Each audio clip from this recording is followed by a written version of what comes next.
I'm Adrian, and welcome to Emotional Bandwidth. For this episode, I'll be talking about gaslighting, anxiety, and what effect it has had on my life. While most of these episodes have been general, with some personal examples sprinkled in, I wanted to share a personal situation I have been in and continue to deal with, and perhaps listen to some of your suggestions and advice on the matter. I wanted to talk about gaslighting.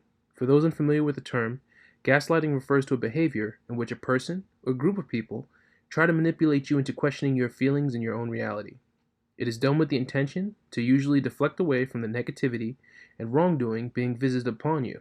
Well, I've been dealing with a situation in which my entire professionalism and work ethic has been called into question. Unfortunately, these situations have taken their toll on me mentally and physically, especially as a person who seriously self-audits and understands that I cannot always be part of solutions and not part of the problems. So with that in mind, I've been racking my mind, body, and soul to find out what I need to do or not do to navigate the situation I'm currently in. The environment I work in is not conducive to productivity or personal achievement and growth, at least not in its current state. While I'm not necessarily the problem, I would most likely have to remove myself from the picture to achieve a sense of balance and stasis. A friend of mine, while listening to the issues, made a key statement that kind of sums up my feelings.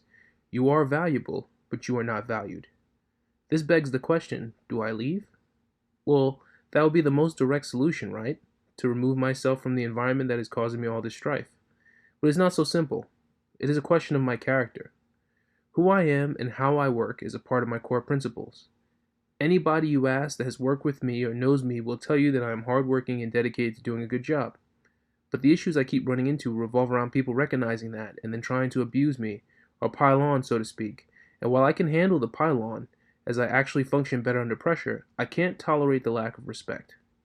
I essentially go from a person that people appreciate to someone that is abused and taken for granted.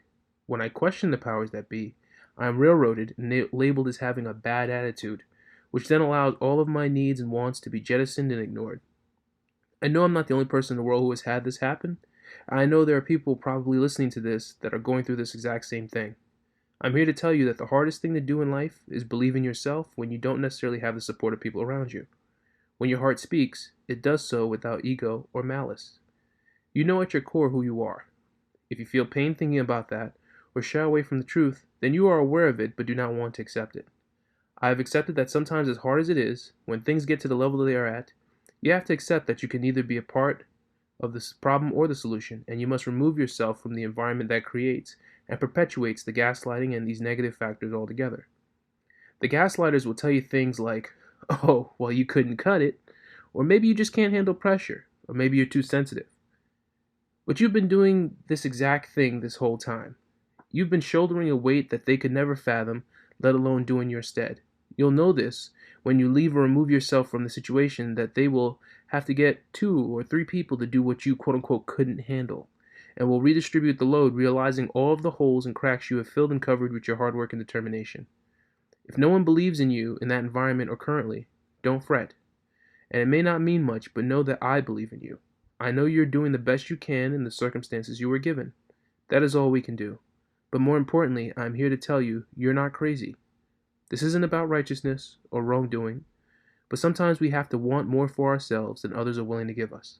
It's that sense of self-worth we have to acknowledge and embrace, because if we donate any more of our emotional bandwidth to untenable situations, we will have circumstances mentally and physically visited upon us that ultimately affect our lives and not the people trying to manipulate you in those said circumstances. Take care of yourself first and foremost.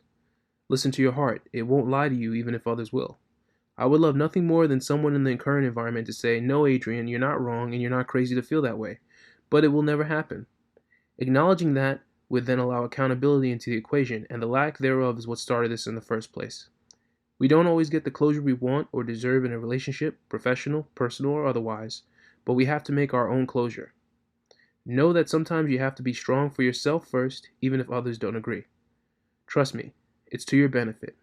I hope this train of thought helps someone and lets them know that they're not alone in their thinking.